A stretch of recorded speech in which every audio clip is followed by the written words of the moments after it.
Codie is the deck to play if you want to play the least amount of CEDH in and out of CEDH.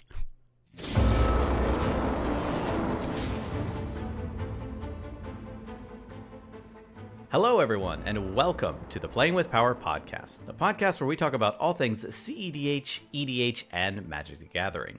Today, we are going to be talking about the little book that could, and we are talking about Codie, Vociferous Codex, or Vociferous, that book that was in Strixhaven, actually winning Tier 1 Con this past month. It came as a surprise to a lot of people, but maybe not so much as a surprise to our guest today. So our guest today, his name is Reed. He is also better known as Sick Robot on the internet. How you doing, Reed? Thanks for joining us. I'm doing well. Thanks for having me. Awesome. So Reed is part of the Into the North podcast, a clearly inferior CDH podcast that you should never go listen to. No, I'm just kidding. I'm just kidding. They are actually an amazing podcast. If you want to know things about CEDH and you want a podcast to listen to, they're basically the de facto standard of that. They blow us out of the water when it comes to in-depth content, longevity. They're just really, really smart people over there. I highly recommend that you go check them out. The link will be in the description below on that. But before we go any further, I really want to talk quickly about our sponsors. Those are TCG Player, Dragon Shield, and support from viewers like you over on Patreon. So when you purchase your cards and accessories, make sure you buy them from tcgplayer.com. They give you some of the best prices on the internet, and you get to support local game stores in the process. When you receive that product, you make sure you protect it with Dragon Shield accessories. They are the best in the business when it comes to quality.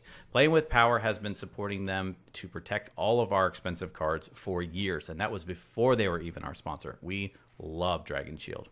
Also, this content comes from the support of listeners and viewers like you over on Patreon. We have all kinds of benefits for our patron, including Patreon meetup days, Discord access, entry into our webcam tournaments and leagues, which we just had recently, and just tons of others. So go check that out and see if any of those tiers might interest you to help support and further this content. Finally, we have our newest playmat available for pre-order. It will only be available to purchase in the month of September, so be sure to pre-order yours today and help support the channel in the process. Once September is over, we will never sell that design again. So links for all of these are in the description below, and consider supporting us today. One other thing we do for patrons as part of the beginning of every podcast episode is we dedicate it to a patron, and today's Patreon shout out goes to Sean Wall. Sean, thank you very much for your support. All right, so without further ado, let's dive into today's topic, and that topic is about a book. So it's talking about Codie, and more specifically, Codie, the CEDH deck that ended up surprising everybody and winning the recent Tier 1 Con. So we brought the pilot and the winner of Tier 1 Con, Reed, here today to actually talk about this. So what we're going to do is we're just going to go ahead and dive right in. So Reed, in your own words, tell us about Codie and why you chose Codie as a commander for this particular event. Yeah, will do. Well, Codie is a very innocent-looking book that is not so innocent at the CDH table. Is probably how I describe the game plan. He is, God, he's mean. Codie is, it's hard to describe the game plan. I've heard it variously described as 5-color Zur, 5-color Hermit Druid in the command zone, 5-color Mono Black Sidisi, just any various amounts. Basically, I'll run through the basic game plan for anybody listening who would want to know. Codie effectively allows some amount of controlled cascading when you cast any spell, so you flip through for an instant or sorcery that costs less than the spell that you cast, and then you can cast that until the end of turn without paying its mana cost. That plays really nicely with suspend spells. Historically, this is things like Ancestral Vision or Wheel of Fate or stuff like that, which, well, not particularly fair, is still fairly reasonable. And then Modern Horizons 2 printed a card called Profane Tutor, which is a 0 CMC suspend demonic tutor, which means that you can activate Codie and turn any of your 1 CMC spells into a demonic tutor for free, which is pretty good. Yeah, that's super powerful. Yeah. And if I'm not mistaken, and you could correct me if I'm wrong here, Codie was kind of being brewed a little bit before then, but it was Profane Tutor that kind of sent it into the forefront. Would you say that that's true? Yeah. So there was Codie had been out since Strixhaven. Obviously, the Wizards and Harry Potter set having a magical book, and it makes a lot of sense flavor wise. Good on Wizards for that one. Yep. It was being brewed with Hypergenesis in that slot instead. Hypergenesis is also historically very busted in a lot of formats. Banned in Legacy, banned in Modern, just way too good for most things. It's just a hyper show and tell. Everybody puts all the permanents in their hand into play basically when it resolves. So the idea was that you find something like a Razaketh, and then you cast the Hypergenesis for free, and then you put in your Razaketh, and then you win the game, which is not bad. Yeah, that's good. That deck was pretty cool. The issue that sort of came up was that you still have to find your Razaketh. Maybe not an issue, but you still have to find your Razaketh or whatever you were putting into play to win the game. With Profane Tutor, that solves a lot of that issue. You just need a 1 mana spell, and then you cast it, and then you find Demonic Tutor, which finds an Ad Nauseam, which usually wins you the game pretty easily. So yeah, I mean, if we want to go into sort of why I was looking at that was sort of the primary motivator. That's sort of something that we haven't really seen before in that many colors, especially. I think the most powerful, like, highest colors commander that we've seen with a tutor like on legs is Zur. And obviously Zur is historically busted, but is sort of unfortunate in the current sense of CEDH just because of its color combination. That's Esper, true. Not great. It misses red a lot. Yeah. Yeah, Man, unfortunately we live in a world that really values red currently. If you could play Dockside in that deck, hoo boy. Yeah, exactly. Don't even get me started. So, it's interesting that you chose Codie and that you were brewing around Codie, because I think a lot of people would take the face value of Codie, read the first line that basically says you can't cast permanent spells, and say, well, that's a junk. That's not CEDH. We're writing this one off. Yeah, exactly. Wrote it off before they even read the rest of the text. Yeah. And they were like, okay, that's fun for the casual tables to play Oops All Spells, Commander or something. Or but, never mind. I'm not getting into it. I have a mid range or a mid power build of Codie called Oops All Permanents, which plays all permanents except for one spell. That's so great. Oh, that's so funny. And but what I'm saying is that your guys' lens did not say that. You No. And when I say you guys, I mean the Into the North people who were at Tier 1 Con, because 3 of you actually brought Codie. Yeah. So before we go into some of the nuances of the tournament, maybe talk a little bit about how that came about. 3 Codie players from Into the North. Sure. So yeah, basically, what ended up happening was when Profane Tutor was spoiled, I was like, okay, well, this is busted with either one of 2 commanders. It's either Yidris or Codie. There's like 2 options for this card to be busted, and I think it's going to be the Codie deck because it's in another color, and Yidris's main issue is that it costs a lot of colors to cast Yidris. You need to make 4 different colors to cast Yidris, and then it needs to attack the next turn. Obviously, Codie still needs to tap the next turn, but that's a lot less restrictive than attacking, and it also costs the color requirements are far and away much easier to achieve, and it also produces mana and fixes your mana for some reason because it's colorless to cast, colorless to activate, and then adds Wooburg, so fun on that front. But yeah, so I was basically like, okay, well, this is obviously very good in Codie. You get to turn your commander into this colorless except 5 color thing that just tutors ad nauseum out of the deck with very few restrictions. So I'm just gonna try to make this deck work and see where it goes. So I put together a preliminary version of the list and did a bit of testing with it, and it was like, this seems really good. And then did a bit more refining, and then I started playing games with it with the sort of the local, I guess, QMT, so Toronto extended meta. So I mean, shoutouts to the guys from Kingston, because they all played with me and jammed, and then Morgan or Spleenface was also jamming games with me, as well as Lyndon. So We got some good Into the North testing with I guess the better name would be the Into the North Extended Universe testing pods. And through about, like, I'd say, like, 2 months straight of testing this deck, like, a few games for a few nights a week, every week for, like, a couple of months. Got a lot of games in with it. Wow, that's yeah. a lot. I mean, Yeah. you know, I'm not gonna lie, I'm not a big tournament grinder. So you would have better reference of it than I would. Is that something that you would say is typical?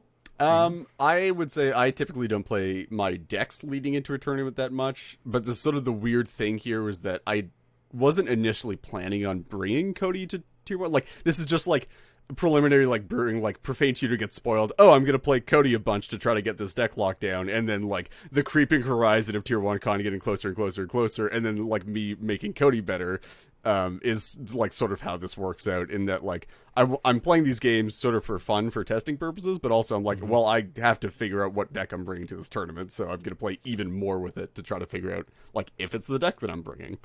That's interesting. That's so cool. Because you're telling me that basically you're just brewing this deck. You're building this deck, trying to make it the best it can be, putting through its paces, if you will. Yeah. And then as Tier 1 got closer and closer, you found yourself saying, correct me if I'm wrong, that, this one could maybe put up a showing. Yeah, pretty much. So, I mean, basically what ended up happening was, in the process of refining it, I got to a place where I was pretty happy with the deck about, like, maybe like a week and a half in. I was like, okay, this is within the realm of, like, 95 cards that I'm very happy with, and then, like, maybe like 5 of those 95 are things that are gonna end up making their way out, and then, like, I'm still working with, like, 5 slots or, like, something in that range. Like, I'm good on, like, at least 90% of this deck. And then in that testing, I was it was starting to do some, like, disgusting things, and I was starting to see a disturbing trend of Codie doing, like, just really good things really consistently, and I was like, this seems like better than a lot of the stuff that the rest of the format is doing right now. The primary things that we were seeing with it really, like, even in early phases of testing, was that it was, like, consistently putting down turn 3 wins with protection, like, almost every set of mulligans that you had, which is, like, crazy, because it's like you don't expect that. Like, sometimes, especially in a lot of, like, the non, like, blue turbo decks, you end up with, like, oh, this is a Tymna hand. It's like, I just didn't find the early win in this set of mulligans. I'm gonna cast Tymna and try to get there in the longer game. Yeah, and start to grind and get there and try and dig in. Or, like, cast Crom or cast Tevesh or whatever your flavor of turbo is. I'm gonna cast my grind in the command zone and then, like, go do the grind thing and hope that I can get to the win through that. Codie was not like that at all. It was like, I'm going to present a turn 3 win, and, like, I don't need the grind from my command zone. I'm just always going to present it, and I'm always going to have, like, a piece of interaction as well. So can you beat the ad nos plus the piece of interaction on turn 3, presenting to the table? And that's impressive. Yeah, and then once we started, like, looking at stuff like, okay, let's just put more acceleration in this deck. Let's put in like, the soul lands, we'll put in City of Traders, Crystal Vein. We're going to put in, like, all of the rituals that we can find into this. Then it started being like, okay, I'm going to present turn 2 wins, like, 40% of the time. Some of the time, those are going to have interaction as well. And then my turn 3 wins are going to be double protected. So can you deal with a turn 3 ad nauseum with 2 pieces of protection? And not a lot of decks can currently make that claim. No. Yeah. Like, a lot of them can say, like, oh, I can maybe throw out a turn 1, unprotected ad nos and hope that no one has the Force of Will. Or I could maybe I'll just try and go for maybe a Crom plan or something like that. And like you said, a dig. But, like, just to say turn 2 ad nos with protection, that's impressive. Yeah.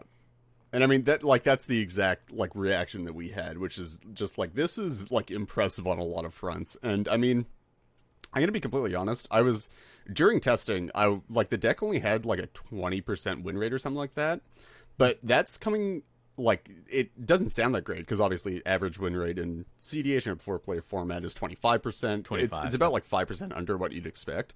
Where, like, when a lot of people are testing decks like this, they're looking for, especially in just general play groups, like, I want, like, a 40% win rate on my tournament deck. I want it to be, like, just dominating. But the thing that we realized is that I was playing this deck into just like a hyper hostile meta. I was playing like it was holding a 20% win rate in pods with mid-range Tymna Thrasios with like targeted stacks pieces always holding up interaction and like being very conservative. An Urza player who is aggressively mulliganing for interaction or like turn 1 or 2 Trinosphere, and then a Brawl player. Oh wow! So definitely hostile. So wow, hyper hostile. Like everybody consistently, they'd played against the deck a bunch. They'd been like, yeah, we understand what it's capable of. We're gonna respect this. We're mulliganing to the interaction for it. Like we're all working together to survive the first 3 turns of the game. And then it was still just 20% of the time busting through that and being like, nope, I'm just killing you through all this anyway. Wow. Yeah. So now that 20% actually makes a lot more sense now. Yeah. Because viewing that number from an outside perspective without full knowledge of exactly what it was going into, you would say, I don't understand why, you would bring this to the tournament with a 20% win rate. Yeah. But having that extra piece of metric on it shows that, wow, even with these 3 opposing forces actively working against it, it's still busting through 20%. Yeah. That's impressive numbers. Yeah, and I mean this is the conclusion that like I came to, and then you asked about like why you think that like we brought 3 Codie decks to the tournament as Into the North. Like Morgan Spleenface we were creeping closer to tier 1 con, and he was like, I really don't want to bring Codie, but the fact that like it like every game I play with it, it's just like doing disgustingly aggressive things and like forcing everybody at the table to have interaction, and that like it's still winning the game this much of the time, even with people that know the deck, were part of testing and brewing with the deck, and like are fully capable of dealing with it. It just means that like I don't think that there's a better deck to bring right now. And then Lyndon had also brewed up like his own version of it with Kibitsin. It uses like a bunch of untappers and then like a pact negation in the deck as well. So like your untappers turn into protection to like it's a very similar build. It's just sort of a bit more sketchy. But he also right at the end he actually brought 2 decks to the tournament. And then, like, the night before tournament was just like, yeah, I guess I'm just playing Codie because this is just, like, too good. That's really, really interesting. That's really cool, too. Like I said, that all 3 of you ended up bringing Codie. So you talked about testing the deck, fortifying the deck after the card was spoiled, and doing all that. So let's talk a little bit about now that you all decided, we're going to Tier 1 Con, and we're bringing Codie. Maybe it wasn't the last minute decision or anything, but is there anything that you did in regards to the Codie deck to actually prepare for this tournament? Yeah, a bit. So I was obviously, the deck that I was working on was Codie, but Codie for like an overall meta, like because like I was building it from the ground up, and like building this deck like basically from the ground up with the spoiler as a new deck. So I was trying to build it as like the stock list that I would play in a lot of metas. But that's obviously, a stock list is very different from what you'd bring to any tournament. And then specific, like, different tournaments are going to give you different feels of, like, what you actually want to tune toward there. Interesting. Elaborate on that a little bit for those who are unaware. Sure. So, generally, my rule for the tournament meta, and I think we have a episode on Into the North about prepping for tournaments, and I think we say that on there too, is that when you go to a CEDH tournament as opposed to like league play or just like playgroup play or whatever, it tends to look a bit weird because you'll end up running into like a couple of different like groups that you wouldn't normally see all the time, which is like people playing usually like it's weird, like pet stacks decks, which is like the big one, which is like I equate them to the people that play Death and Taxes and Legacy at like every tournament that they go to. It's like the people that just bring their like, and hey, all the power to them. Go for it. It's like a tournament. I see. I can hear the Death and Taxes players furiously typing right now to us. So please direct all inquiries to Into the North at gmail.com. Yeah, just direct them all at Reed, please. But yeah, like, so it's people bringing like these weird low color commander centric stacks decks that you've never seen before, and will play stacks effects that you have never seen before, even on like deep Scribevault digs. So like one of my main rules to going to a tournament with any deck is always to bring like some form of like tutorable mass removal for that kind of stuff. So I'll usually, in like any deck that I'm bringing to a tournament, I'll like fit in a Psych Rift, or I'll fit in a Force of Vigor, or I'll fit in just like something to just like, I have no idea what's going on. I need an out button. I'm just tutoring for this, and I'm dealing with everything. I don't want to deal with this anymore. That's super smart. I like that a lot. That's good advice. Yeah. So that's like the general tournament stuff. And then for like specific tournaments, it's a lot more about being like in tune with the current meta and what people are playing online, and what you think like people that are going, like the type of people that are going to that tournament, and what metas they've been playing in, so what they're going to be bringing, and like what tech they're going to be teching against. And this is like a really inexact science. It's really hard, especially in a format like this, to get a general read on the meta where there's like no data ever. But sort of going into it, I figured that people were going to be bringing a lot of turbo. I've seen that a lot in the Tier 1 Con qualifiers that I played in leading up to this event, the 3 online qualifiers that I played in. There were a lot of turbo decks going into that. And then I figured that there were also going to be a few stacks decks trying to prey on those. But the key things about that is that I definitely figured that a lot of them actually weren't going to be green, so that means no Collector Roof. And a lot of them were probably not going to be blue, which means like no additional counter magic to back up their stacks. Which is really interesting, because that is something that Codie attacks really well. If you can only play like your turn 3 stacks piece that doesn't stop Codie from activating, and then you can't back it up with counter magic, Codie just eats that alive, because you can play a lot of removal in the deck, and this is part of the sort of leading into the tournament, what alterations I made to the deck is you can put a lot of like 1-mana removal into the deck. Void Snare, Stern Dismissal, Chain of Vapor, all like Nature's Claim, Emerald Charm, Claim the Firstborn, like all of these kinds of removal spells where you can, if it doesn't stop the Codie from activating, so if it's like a Rule of Law or something, you can go to your next turn, untap, like tap Codie, and then remove the stacks piece and still get the Codie trigger, and then just win anyway. As opposed to like if people are bringing like Collector Roofs or Null Rods, you can't activate the Codie in the first place, so it gets like a bit more touchy around that. But if people are just playing like Rule of Laws, like you can deal with that with enough removal.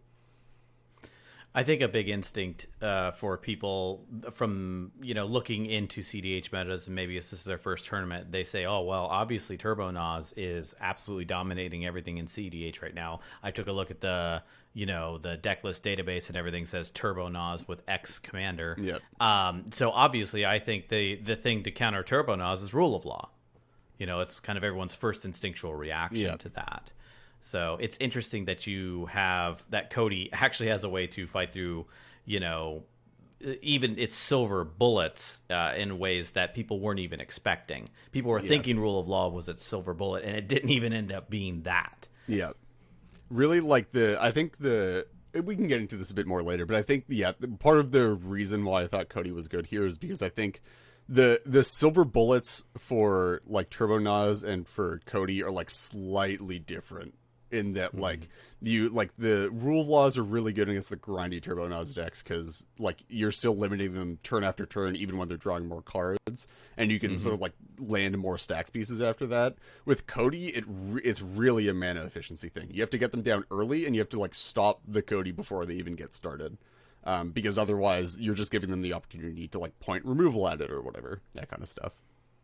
That's really cool, because basically what you're saying is, yes, this is a Turbo Naz deck, but please don't be fooled. This isn't like every other Turbo Naz deck. This is actually taking kind of a side street, if you will, in a way that is dodging most of the other Turbo Naz decks that are currently maybe situated at the tournament or even in the overall meta. Would you say that that's correct? Yeah, it's definitely, that's sort of one of the things that I think people will have to understand about it, is that Codie isn't Turbo Naz in the same way that Tymna X is Turbo Naz or Crom X is Turbo Naz or anything like that. It's a lot more akin to stuff like Rog Silas, but like Rog Silas, Rog Tymna, that kind of stuff, but like those kind of decks, but with more interaction. I've seen some people compare it to things like Godo. And not in the aspect of, Godo does, mono red and counts to 11 and all this other stuff. Not that. It's the idea that it's actually kind of a choreographed commander. Very. You flip over Codie, you're not thinking that you're playing against the 1,000-Year Storm deck. You know that you're playing against a Turbo Ad Nauseam deck.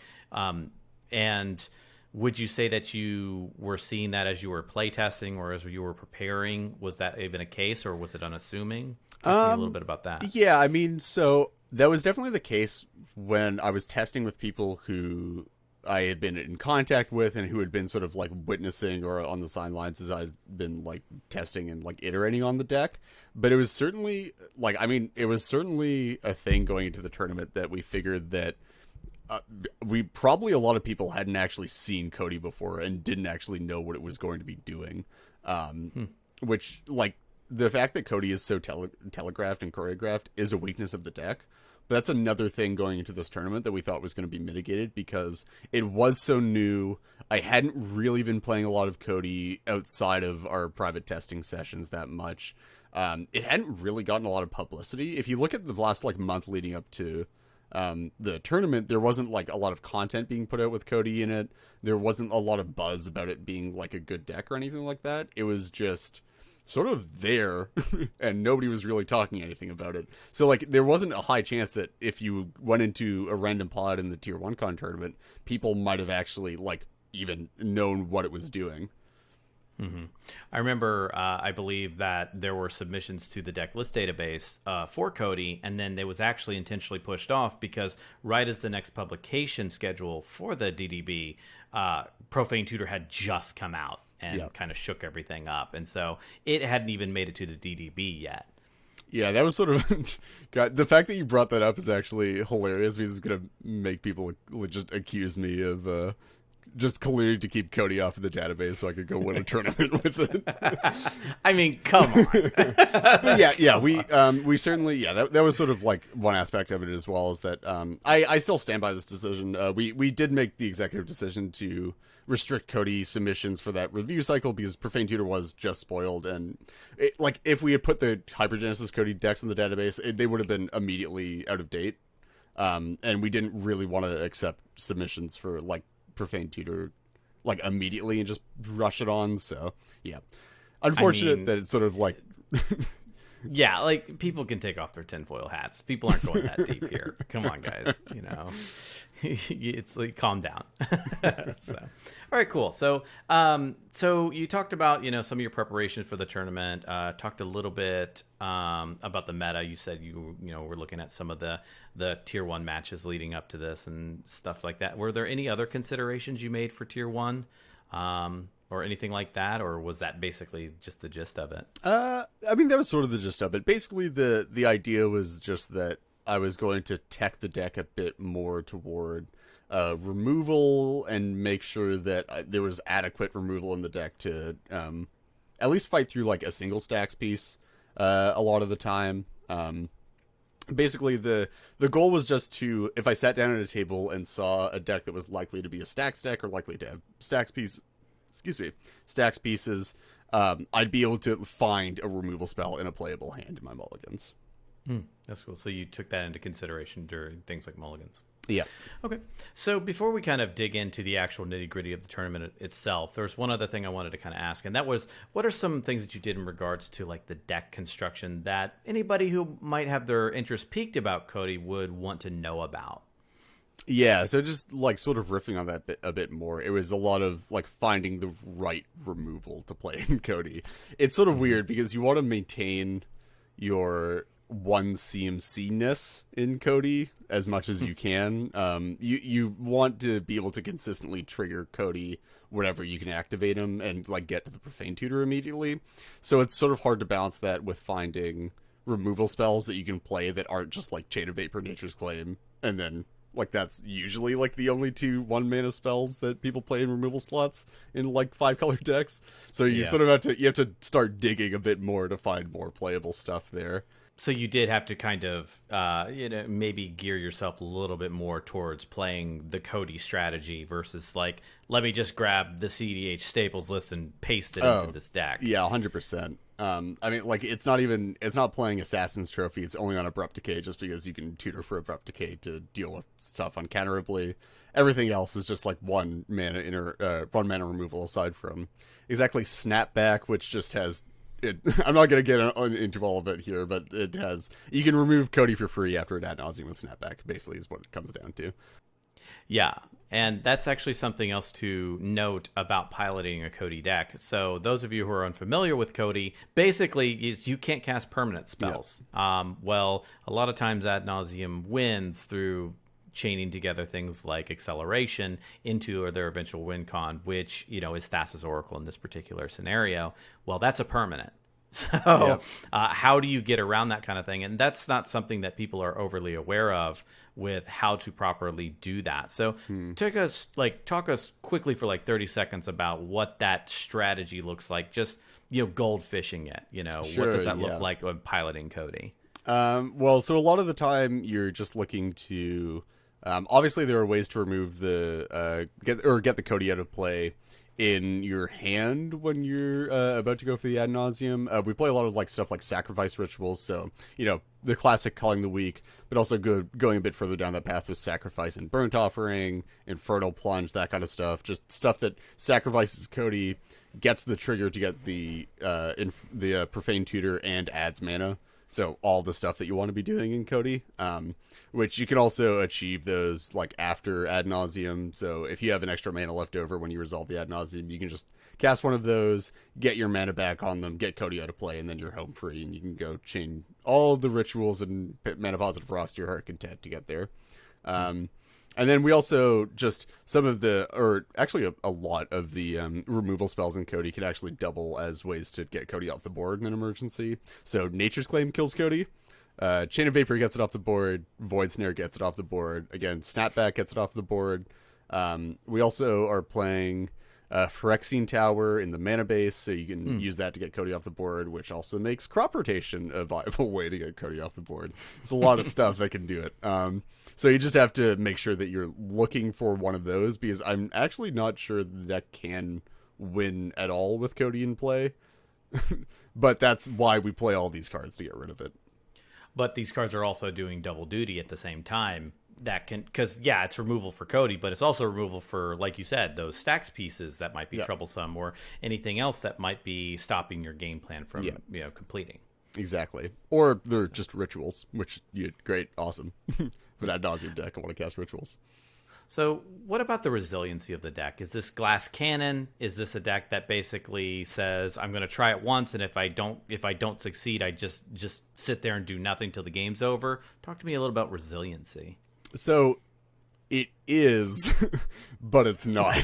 So it definitely is a deck that says, I'm going to try to win. If I don't win, I don't get to play the game forever. I'm using this quote everywhere, but it's because I love the quote. But it's I forgot who it's from, but it's basically just goes, Codie is the best deck in CEDH for playing the least amount of CEDH in a game of CEDH. Because that's amazing.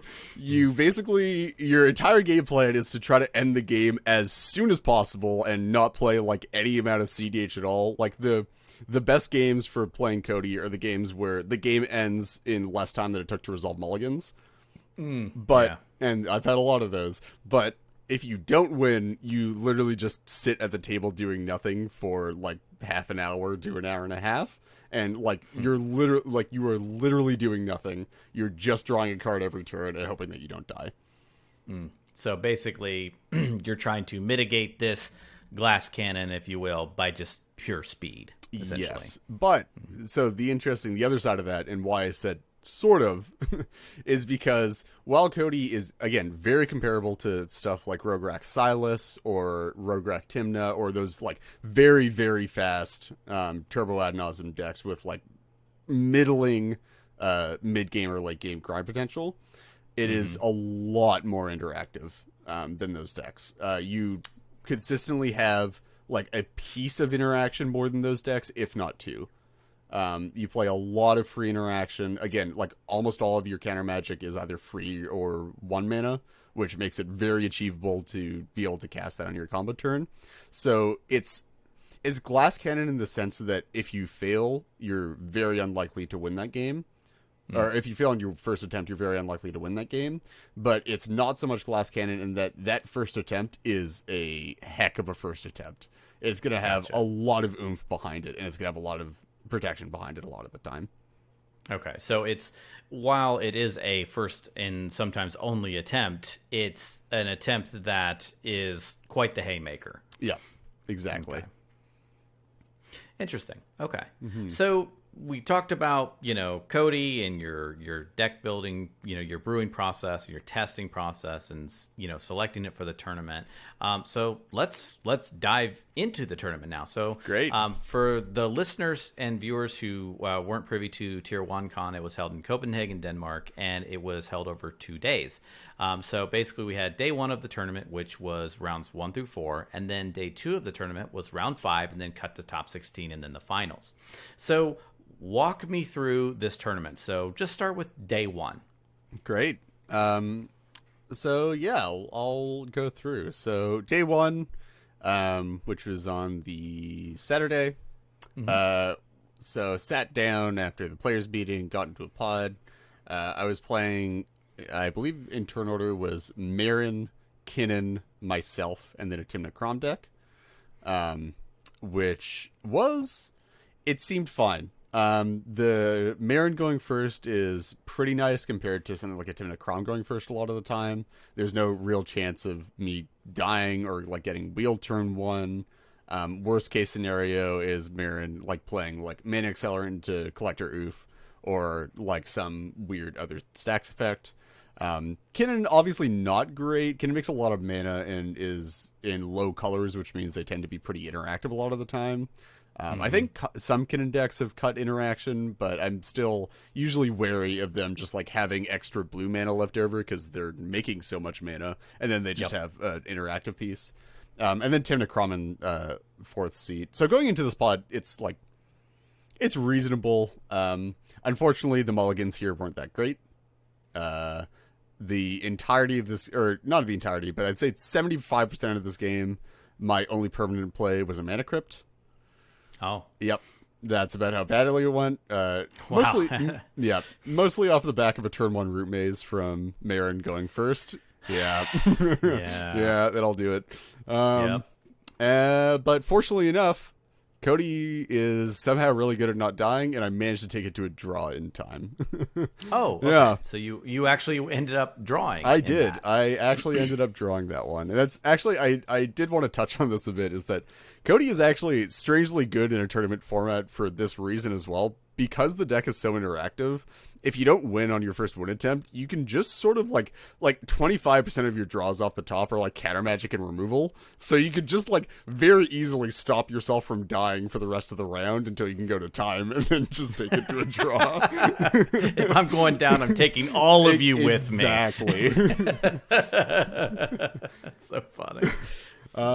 Yeah, and then round 2, I believe I went first this round. I actually got to play with Lynch from I Hate Your Deck in this round. Cool. Great guys. Check them out. Pretty cool. I believe Lynch was on Tevesh Crom, and then we had a Golos deck and a Najila deck. This one ended up being a bit of a grind fest. My first one attempt was stopped through my 2 pieces of protection on turn 3. Wow.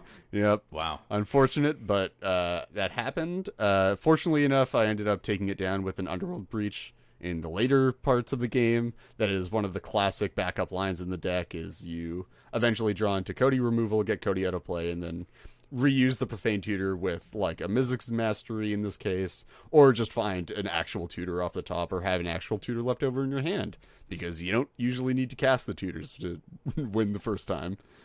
See, that's a really cool piece of tech that's in Codie is Mizzix's Mastery. Yeah. I think so many people that don't play CEDH only read the overload cost of that card. Oh, yeah. Well, so this thing is an 8 CMC card. God, that's what they immediately see it as, because they want to do the crazy haymaker kind of wild plays that they love to see when they play casual EDH, which is great. Yeah. But a lot of people don't realize the value of Mizzix's Mastery, being able to say, that ad nauseum you just countered, I'm going to cast it for 4.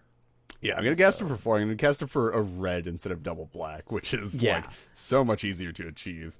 It's also particularly interesting, Cody, because its fail case is actually just a diabolic tutor, because you can use it to recast the profane tutor out of your graveyard that you used earlier on, and then just use it as a tutor, which it doesn't really have that fail case in a lot of other decks. In a lot of other decks, when you play Mystic's Mastery, a lot of the time you can like draw it earlier on in the game and just you don't have anything to do with it. There's nothing in the grave that you want to recast with it yet. In Codie, you like almost always get to use it as an expensive tutor in its fail case, which is what I did this game, and it turned out. Yeah, so my record at this point is 1-0-1. Going into round 3, I ended up playing the feature match area. I'm not sure if this is up on any YouTube yet, but you may be able to watch it will be on this. The Twitch replay, so yes. We'll link that in the description. Yes, you can go watch that if you want. This one was a Tim McCrom player going first. A lot of those in this tournament. Gonna get that out there. Then an Urza player, then myself, and then another Tim McCrom player. Fun. Yeah. This game had the potential to go very wrong, and it almost immediately did, because the Tim McCrom player going first cast a Sarah Ascendant on turn 1, and then hit me 3 times with it.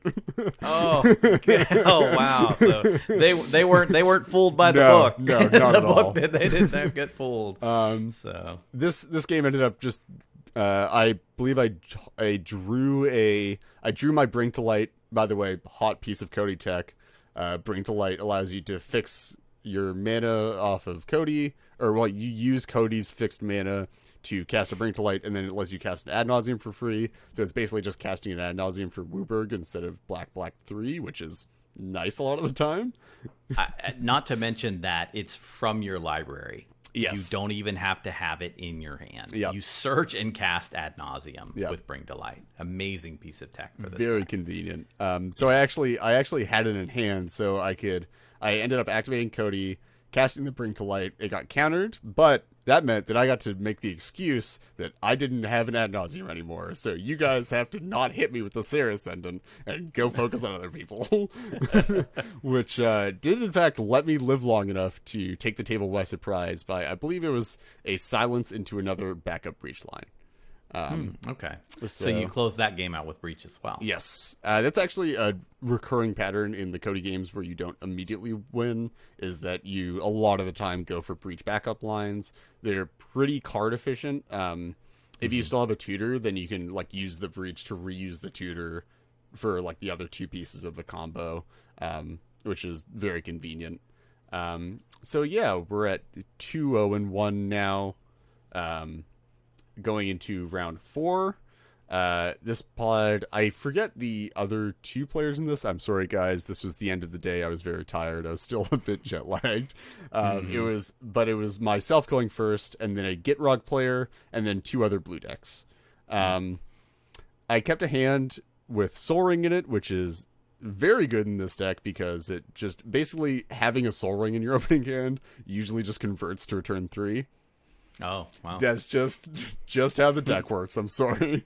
But I kept it on the assumption that I was going to go for a turn 3, and then I drew a City of Traders off the top, and now it's a turn 2.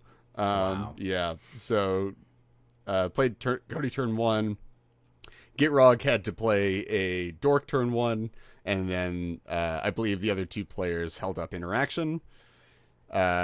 And then, one player held up interaction, the other player represented it by, I think, doing some talking and casting their commander and like representing Fierce Guardianship. I had a piece of protection for my turn 2 win attempt, so I made my turn 2 win attempt with a piece of protection, and the other piece of interaction failed to materialize, and I just won with an Ad Nauseam. Oh, yeah. Okay. Wow. Yeah. And then, round 5 was the next day. I played this one with, I believe, let me get this right. I'm going to look. Yeah, so I played this with Adam. With his Adam from Playing with Power. Deck. Yep. Yes. Lord Windgrace. Yep. Fun deck. It was great. Yeah. Yep. This one, not going to go into depth, was a grind fest. We went to time. Yeah, Lord Windgrace tends to do that at tends times. to do that one. Yeah. it was unfortunate for the. I believe there's another Tim Necrom player in this pod. Who, unfortunate, I think had the win in time if he had Praetor's Grasp me for the correct card earlier in the game, but he had taken a Lion's Eye Diamond instead of a Thassa's Oracle, so couldn't quite get there. Yeah. I see. Well, sometimes that's just how it works out. Maybe they were trying for their line and it just got stopped, or who knows. You know? So okay, so we walk through. I believe your record is 2-0-2 at this point. 3-0-2. Sorry, so I wanted to round right, 5 rounds. 5 rounds. Yep. So and day 1, part of day 2. Yeah, exactly. So in those 5 matches, I heard I extrapolated a couple of things here. Number 1, there was a lot of Tim Necrom at this tournament. Number 2. It wasn't all Tim Necrom. No, we had some other stuff. You were talking about Marin and Urza, and you were talking about Lord Windgrace. You were talking about some stuff that isn't even on the deck list database in some areas. So we had a couple of wild cards here. How do you account for that? Was there any matches that surprised you? Any things that were particularly hard in these rounds 1 through 5? Any notable moments in those regards? Sure. So I'd say, unfortunately enough, I'd say far too much in tune with the CEDH meta. Managing the database and sifting through submissions every review cycle tends to do that. You tend to be very familiar with what jank people are playing around with. So, unfortunately, I don't think any of the deck choices really surprised me. I'm mostly prepared for anything at this point. Okay. So you can take a look at a commander and almost immediately know what their strategy is. Yeah, you could show me almost any commander at this point for a CDH deck, and I'd be able to tell you like the list of things that they're probably doing. Okay. Yeah. So that just comes with, again, experience and spending far too much time on Discord and in the CDH community at large. I wouldn't expect anybody going into a tournament to know that. So. Definitely, that was just a little extra something that you were able to bring just as a player. Is really what that was. That has nothing to do with Codie. That's just you read as a player coming into this tournament. Exactly. But for Codie, there were a couple of things. I hadn't actually encountered a root maze in my testing, but as soon as it was cast, I was like, oh yeah, this is a problem.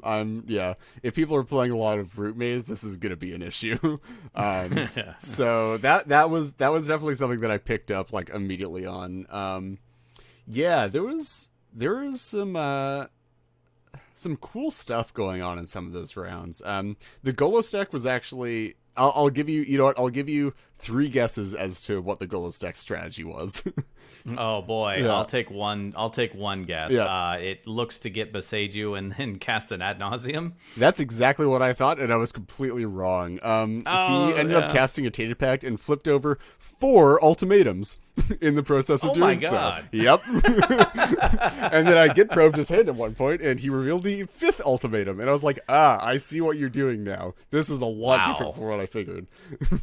So, as a quick sideline, I think that's what I've always loved about this format. Like even going into Tier 1 Con as a competitive dual lands on the line tournament, someone brought Ultimatum Golos to the table. So just brilliant. I Perfect. Just love it. It's what you love to see. Exactly. So that was a fun one. I mean, honestly, I'm going to say a lot of the, actually all of the rounds, great people in the pods. I never had any issues with people being like non-courteous or salty or anything like that. Everybody was great. Didn't really have any issues on that front with anything, which I'm happy about, because I will say my style of play sometimes tends to draw out some salt. I don't like try to do any of that intentionally, but talking a lot at a table to try to influence decisions being made doesn't go over super well with some people. So happy that it we'll talk about that when we get to the finals, because there's a part I want to know about. But all good things in time. So let's move on to the semis and the finals then. Yeah, sure. So these are both on the Twitch VOD that will be linked, I'm assuming. Sorry, editor or whoever posts the YouTube video. Hate to add more links and all that stuff, but yeah. Forget them. Who cares?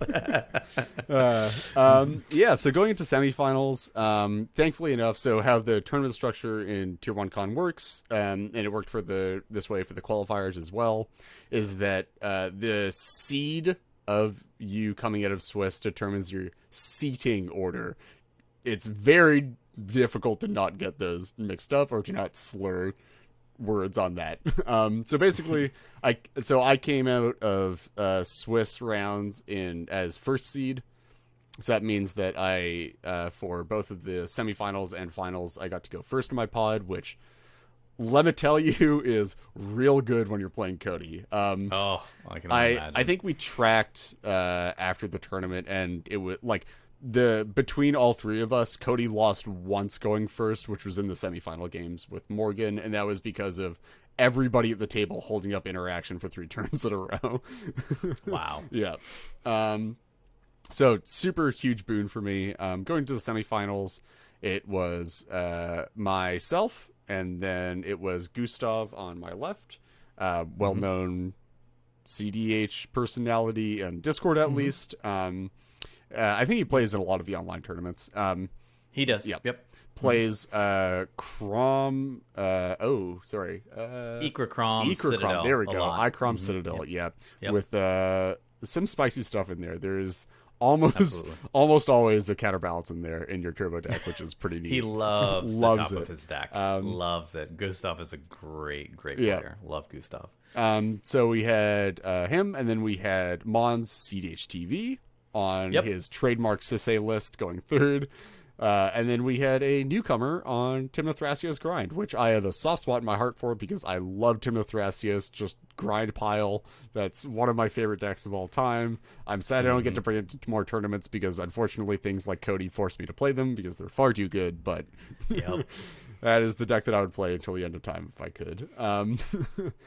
So going into this one, the first 7 that I had was not great. The second 7 that I had was fantastic. I ended up keeping a Jeweled Lotus, a Depletion land, so a Soul land that enters tapped, which is like Surprise and Scary, Sandstone Needle, the Mercadian Mask, Depletion lands. Peat Bog is the other one that we play. So I kept those 2, plus an additional land, plus a Simian Spirit Guide, plus a, I believe it was a sacrifice, not a burnt offering. It was a sacrifice, and then a Pyroblast, which is really nice because that turns out to a turn 2 with protection. So I'll take that on the play. I believe Gustav went to 5. Gustav is a very, I would say, conservative player in mulligans, especially. He tends to look for interaction, especially, and Gustav was aware of Codie and knew exactly what damage could be wrought if it went unchecked, so he was almost certainly looking for interaction there. And I believe Mons and the Thrasios Tymna player kept on 7, or no, sorry, they both kept on 6. The mulligans were, I distinctly remember because, this is when things started to really get shown, on the Twitch stream and stuff like that, and people were watching along. And a couple of notable things about that was, number one, the mulligans took forever to do. They took forever to execute. And there was a couple of things in regards to that, but people were, I guess, just not getting good hands. And also there was a little sideline where Mons, you'll see it on the screen right now. He actually sleeves his deck in top loaders. He triple sleeves his deck and then sleeves them in top loaders. So he's got triple sleeved plus top loaders, and no joke, he takes a fat pack and he shuffles his deck with those, which creates a very slow mulligan process. It's a very interesting thing to watch him. Because he actually does shuffle appropriately. The judges verified it and stuff like that. He's not cheating or anything like that. But it just really tends to slow down the old mulligan, process. Anyway, so I saw that there was a lot of hyper mulligans going on here. No one was just like, keep this 7 and go. Yeah. You know, like there was a lot of mulligan decisions going on. And I mean that's sort of how mulligans tend to go up in semifinals and finals games of like almost any tournament in CDH. Is like unless it's like a snap keep, like fortunately my second 7 was, there's a lot of agonizing over, is this hand good enough? Am I like, is this being colored by me just wanting it to work, or do I actually have to go lower? Because your instinct is to like, I don't want to mulligan. I'm in semis. Like this is worth so much. I don't want to like go any lower. I don't want to take the risk of like just not finding anything on my lower hands and then just like mulliganing to nothing and not having a chance in this game. So do I just like keep this hand that is middling but has a chance or whatever? There's a lot of like internal mental stress, I think, in those games. But yeah, so we do that. I do the turn 1 Codie thing where I play Codie with a Jewel Lotus and play Depletion Land to pass. Yep. We have Gustav who goes land Ragavan pass. I'm like, all right, great. That's 1 down. Mons plays land Dork pass. I'm like, that's 2 down. And the Thrasios Timna player plays land Dork pass. And I go, that's 3 down. This looks pretty good for me. Yeah. I'm expecting probably a piece of interaction here. Oh, I should mention, my draw for turn was a deflecting swat. Which insulates me against removal here as well, fortunately enough. Would have, didn't come up, but, could have double protected turn 2. So we get to my turn, and I do the thing where I activate Codie, cast a sack ritual, and then cast a profane tutor. Gustav has a Mindbreak Trap, super spicy, love that card. Unfortunately, it's not enough. I have the Pyro Blast. And nobody else has anything. I remember that game. Yep. There was 2 distinct things I remember that game. Was that I saw the VOD, and I saw that I was about 30 minutes into 1 hour, and they were still mulliganing. I was like, well, 2 guesses as to who wins this one. Yeah. Seat 1 or seat 2. And the next thing was when we were watching it unfold, everyone was just like, well, I guess he just has everything. Yep. I guess he's just got everything, because you were like, oh, he's going to do this, and he did that, and he did the thing, and oh, look, Gustav had the thing, and he's like, nope. The Pyroblast right there. We're like, all right, I guess so. It was. I guess what I was trying to say is that it was very impressive to see. Yeah, I mean that's a lot of that's a lot of the games that I experienced in testing too. Is Codie's win attempts and wins look very impressive, if nothing else. It tends to do very, very dominating things, even if it doesn't win. Yep. There are times when like I've failed to win, but it was because I had to remove a stacks piece and fight through 3 pieces of interaction, and I couldn't fight through the last one. But I could remove the stacks piece and fight through the 2, which is just crazy, right? That says a lot. Yeah. That says a whole lot. Yeah. So that was the semis. Yeah. So you took the semis and then going into the finals. So talk to us about that, because a lot of people were watching that finals. It was, I think, the number 2 or number 1 Magic the Gathering stream. Yeah, I think it was like 500 viewers or something like that. Just it was something crazy big. Amount, like everyone was watching. So I was at Tier 1 Con, and we were all out in the lobby because they had it on a projector, and we were all watching it. And so talk to us about the finals, talk to us about the pod, and just walk us through it. Sure. So again, because I was top seed coming out of Swiss, I got to go first this game, which was a huge boon to myself. So this pod was comprised of myself, a Kin player sitting to my left, a Timna Krom player, surprise, surprise, sitting in 3rd seat, and then Krark Sakashima sitting in 4th seat, which is super cool because that deck is, that deck does some stuff. So I would say that the second most interesting thing about the finals, other than the fact that it was Codie, was the fact that Krark Sakashima was there. Yeah. Like, that deck, a lot of people put it into the same category as Codie beforehand. A couple of, fanatical devotees to Krark Sakashima, because you're thinking, flipping coins, this, that, and the other. But, like, to see it at a finals table, not to mention from somebody who had never been to a tournament and and have probably only had 60 games of CDH total under their belt, not Clark Sakashima, total under their belt, is super impressive. It's very impressive. Huge props to Tingot. Tingot was I think he also, to the day that we're recording this, put out a tournament report. So good on him. Yeah, super impressive.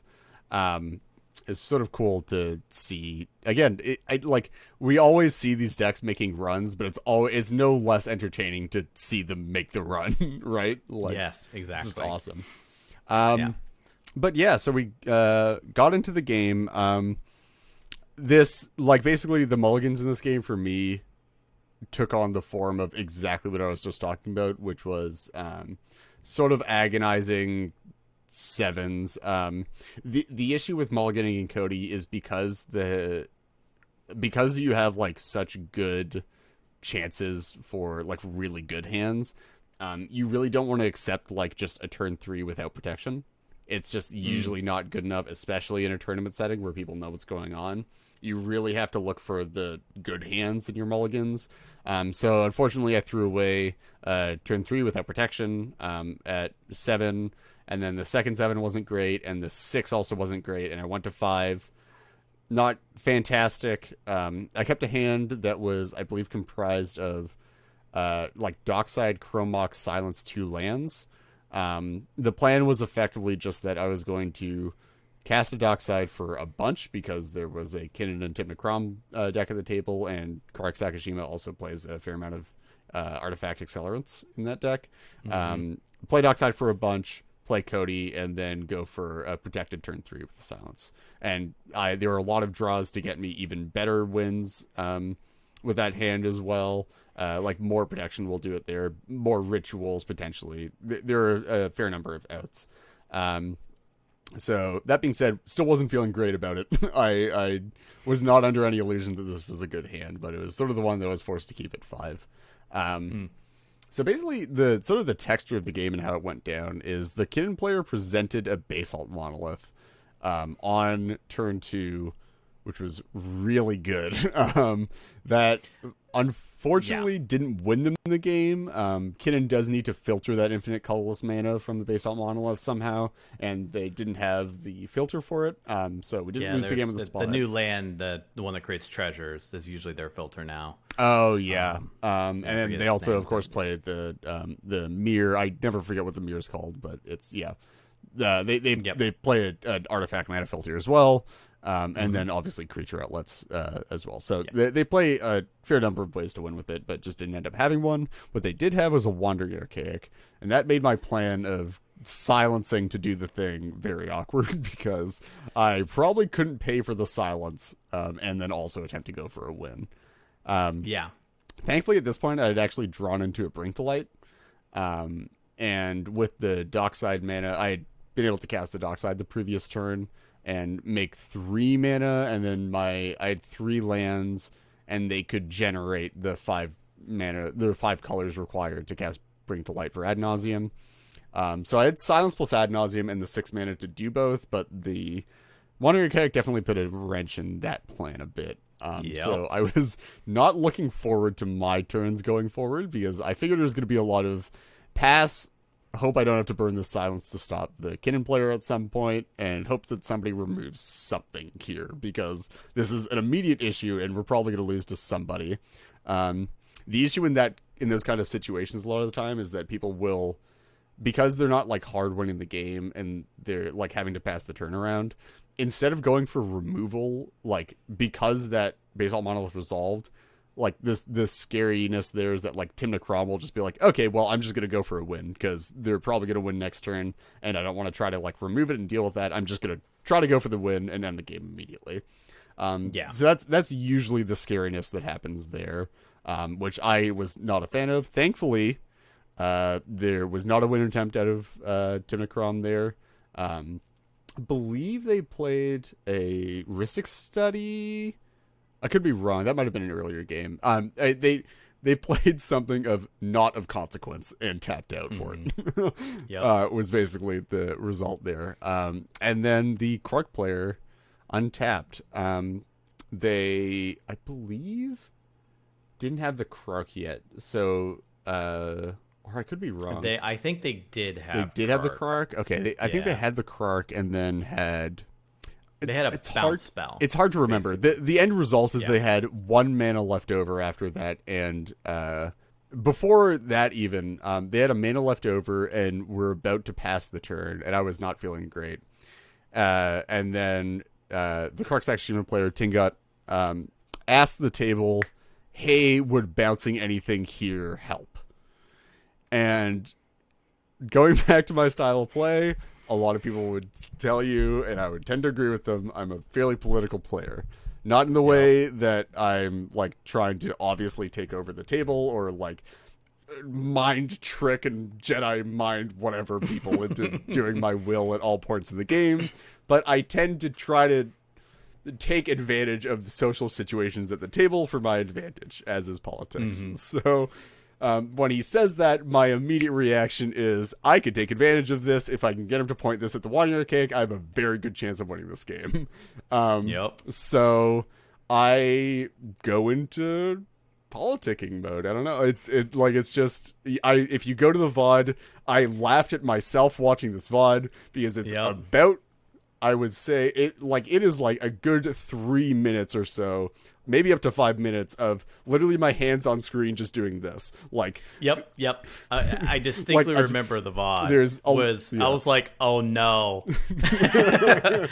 I know exactly what he's doing right now. He's entered the political. He's gone up on his podium and he is preaching to get rid of that archaic. We couldn't hear anything, but we knew exactly what was going on because no spells are being cast. And there were hands and elbows on the table pointing and doing this and doing this. And we were doing exactly what was going on. So I mean, it was really just a case of, and this is always, I never hide how I politic. It's always the way that I politic is I never lie. I don't intentionally lie about what I do or don't have in hand. I will bend the truth. So I will say I can do this, or I might be able to do this. And I will also do a lot of pointing out other threats to the table that aren't myself. A lot of CEDH is threat assessment, and if you could alter people's threat assessment to get them thinking about the rest of the table and not you, that's usually a good thing. You just want to fly under the radar and get there with a win under people's expectations. So basically a lot of the talking at that table at that point was me listing off ways that Kinnan could abuse the current situation. None of it was false or anything. It was just I was trying to up the threat of the Kinnan player a lot to get him to use the bounce you were trying to point the old Eye of Sauron at the Wandering Archaic while you attacked the gates. Obviously, Kinnan had a really good chance of winning the game there if left unchecked, especially with the Wandering Archaic in play. We didn't really, with the Wandering Archaic in play, we didn't really have a way to stop him. He would have been able to copy all of our spells.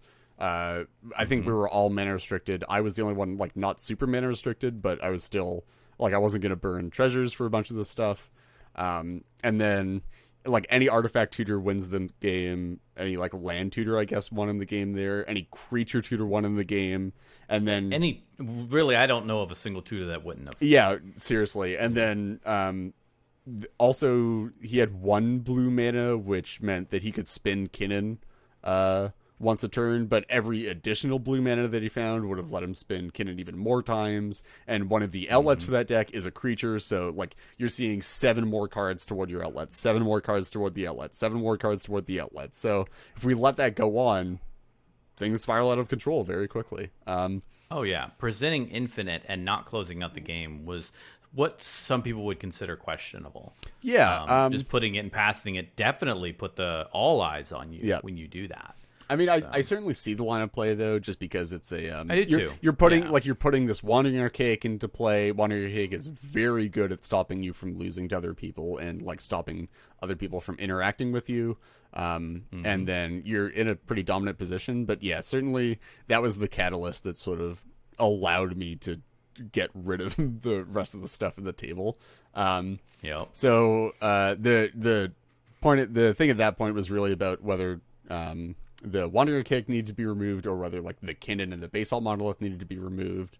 I was pushing hard for the Wanderer Cake. Obviously, I wanted it gone so I could cast a Silence and win the game. And I eventually got that wish, because I think that the real thing there is that, like, again, Wanderer Cake, really good at stopping people from interacting with the Kinnan player. And if there's no Wanderer Cake, it like gets just way easier to interact with them, right? Yep.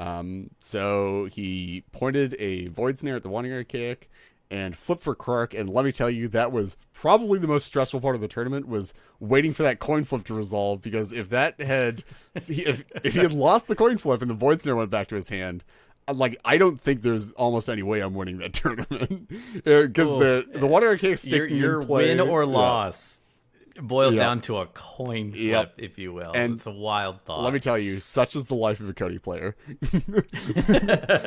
I've described gameplay with Codie a lot recently as you're literally just gambling with loaded dice. you're rolling loaded dice a bunch and hoping they come up your way. Yeah. But yeah, and ended up removing it, resolved my Silence, resolved my Bring to Light for an ad nauseum, and got there. Yeah, I distinctly remember when they said, "Oh no, they bounced through Wanderer Archaic," and we were out there once again. We were like, "Oh, he did it! He politicked his way!" And then, sure enough, up keeps Silence, and everyone started standing up. Yeah. Like, the ball game's over. We know it's over now. There's no way. Like, everyone's like, "All right, he wins." Get out to transit before everybody else gets on.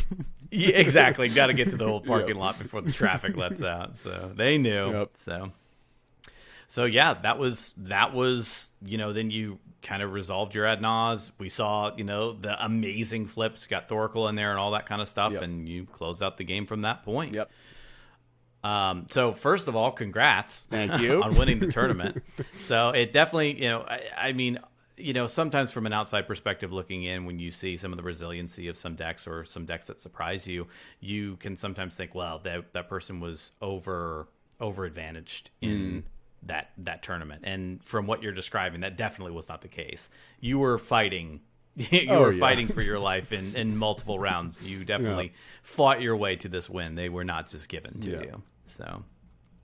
So you won. You got the dual lands. Which ones did you take on a side? Which ones did you get? I took the max value that I could get. I took Underground. Let me.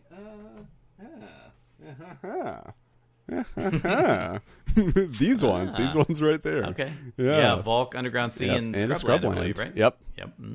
Just about those. So you got 3, and then everyone else got 2, right?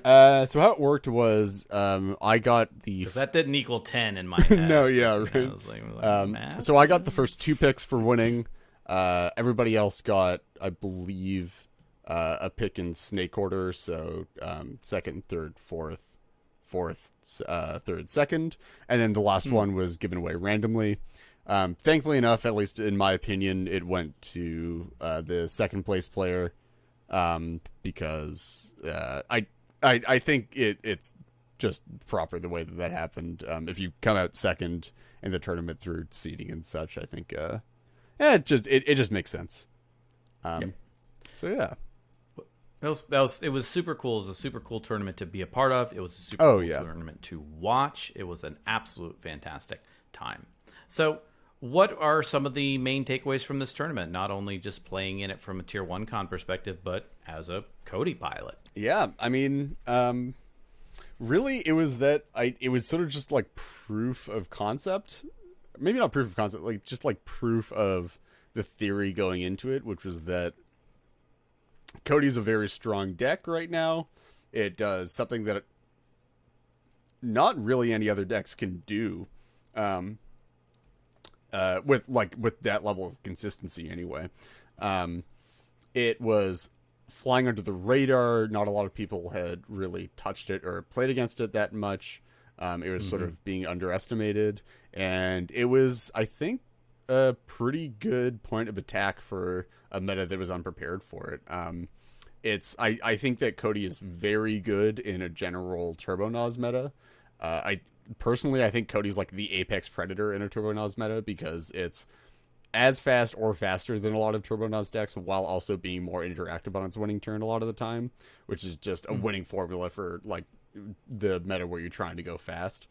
So I think it was good there. It won a couple of games through some meta stacks, I think, among the three of us, which is reasonable. I mean, certainly you're not playing the deck to win through stacks. There are definitely better decks if you want to win with stacks in play. But I mean, it did the thing that we planned it to do, I think, in the meta that we planned it to do it in. Yeah. Yeah. So obviously the cat's out of the bag, or the book is out of the bag, or the bag is out of the book, or whatever. So people now know what Codie does. So sniping the old tournament or whatever, as some people might think you were doing, that's gone.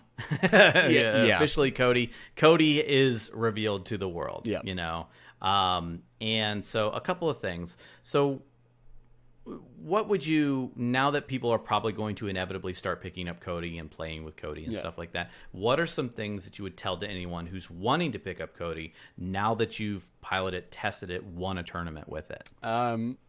So hilariously enough, I think the first thing that I'd say to anybody looking to pick up Codie and start playing it is don't, unless it's for a tournament. It was Codie, all credit to it, very good deck at attacking specific parts of meta, very good at the things that it does. One of the things that it doesn't do is create fun for the rest of the table or yourself. I'm very upfront about that. Codie is neither a deck that is fun to play nor fun to play against. It's like, as much as there's romanticized about like the underdog taking down the tournament, we realized this in testing very quickly, and I like credit to the guys I was testing with for sticking with it and playing a lot of unfun games for about a month and a half straight. But it you're again, without the comedy this time, it's the deck that you play if you want to play the least amount of CEDH in a night of games of CEDH. A lot of that testing, I was actually just sitting and doing nothing and just scrolling on my phone for a majority of the night, because I either won incredibly quickly and it was on to the next game, or I was sitting there for like a 2-hour grind fest where I wasn't doing anything and the rest of the table was playing a game of Magic. And again, on the other side, like playing against Codie, a lot of the time you're going to spend most of the time mulliganing, and then the rest of the time just either losing to it, or then now you get to play a game of 3DH. Gotcha. Like, do you like, interesting? Do people like playing 3DH? I don't think so. I think that's why we play EDH, so we can play with 4 people. So like, again, credit to you if you want to pick up the deck and go attack a tournament meta for it, or play it in a league, or do it when there's something on the line and you really want to take down games. But I would not at all suggest picking up the deck for casual play, or just like play with your local play group. Wow, that's I'm very surprised. I appreciate the candid response. No because worries. I think a lot of people are going to see these results from an outside perspective and go try and build Codie. Yep. So I mean, again, like it's very impressive the first few times you see it, and I think the issue here is that people have seen it just enough on the stream to pique their interest and want to play with it a bit. But let me tell you, it gets old very quickly. That's really interesting. Yeah. Some people in conversations that I've had, it's number one, it's choreographed. Yep. And as someone with experience with what would be considered choreographed commanders, they can get a little stale. Mm-hmm. You know, and what you're telling me is that Codie is no different. And you know what I'm trying to phrase this in a way that's not terrible. To put it in a sense that I think you'll relate to a lot. To sort of like relate it to that. In Godot, you have the hands where you go super fast and end the game on the spot. But there are also a lot of Godot hands where you put like a Chalice of the Void into play, or you put a Magus of the Moon into play. I'm not sure if you guys are on moons anymore, but you put a Stacks piece into play, or there's like some other like interesting interaction point in the Godot deck. You like put a grind engine into play because you couldn't win with the Godot, and you do that kind of stuff. that like adds some variety to playing with, like even what a lot of people would consider a very linear deck. Unfortunately, the variety in Codie, being completely honest, is the games where you just win without casting Codie. That the variety is the turn 2 Oracle Consult. Oh, yeah, that's the variety. That's the variety of playing the deck. Oh, wow. Yeah. Okay. Okay. So, any final thoughts or anything else about Codie or the tournament before we wrap it up? Yeah. I mean, I think we're now in a place where Codie is probably appropriately measured, and I'm appreciating of that. I like when decks are like adequately sort of in their places in people's minds. I think that's a good thing when there's not like something that can come out of the fringes out of nowhere. Maybe that's the wrong way to put it. I feel like it's nice to have this stuff that can come out of the nowhere, but it's not nice to have this stuff that should be doing well and just nobody's playing it, I think is the issue. So I'm happy that we now have the result for people to look back on. Yeah, I mean, aside from that, if you do want to play with Codie, play the deck a bit, I would suggest, if like for tournament stuff, getting really good at mulliganing, making sure that your post ad nauseum fundamentals are good to go. And yeah, I think I actually wrote a mini primer on my list just covering some of the basics for it. So go check that out if you're interested in that. Yeah, that's about all I got on Codie. This is about an hour and a half of Codie stuff, so not a lot left in the tank on that front. That makes perfect sense. All right, and with that, we are going to go ahead and wrap it up. So once again, a really big thanks to Reed, also known as Sick Robot, for being on the show today and talking exhaustively and very, very well about this little book that took a lot of people by surprise. So, Reed, so why don't you tell everyone a little bit about what you got going on and what you have coming up? Yeah, 100%. So obviously Into the North, it's our semi-weekly podcast. I never know. Every 2 weeks we release a podcast episode. So go check that out. All the guys in the podcast are great. Morgan, Lyndon, Matt, all fantastic. They're all at Tier 1 Con. Show them support. I am going to try to be entering more tournaments soonish. I forget the name of one, but there's one happening relatively soon that I'm going to try to enter. Yep, Oktoberfest is coming up. Yes, that one too. Oh, so that one too. There's also a smaller one. I'm a tournament grinder at heart. I'll probably be playing at whatever major online tournament that you'll see. So come say hi. I mean, PM me, do all that good stuff. Love to talk. And then yeah, I think that's about it. I don't really have personal branding stuff, so just direct all criticisms to you at Into the North is what you're saying. Or I guess at the Sick Robot on Twitter. I don't use Twitter a lot, but if you want to point them directly at me and make sure to minimize the collateral damage and just point all your anger at me, do that. I guess I'll also say go check out the Decklist database. It's pretty cool. I've heard it's managed by some pretty cool people. Yep, that's awesome. Yeah. All right, cool. So once again, thank you very much. Really appreciate you being on the show, talking about all this. It's been very enlightening. I've learned actually quite a few things that I did not know going into it. So it's been really cool. So with that, we're going to go ahead and wrap it up. Once again, a big shout out to our sponsors. That is TCG Player, Dragon Shield, and support from viewers like you over on Patreon. So tune in next time when we talk about our favorite format and our favorite game, Magic the Gathering. Thank you so much for listening and watching, and we will see you next time.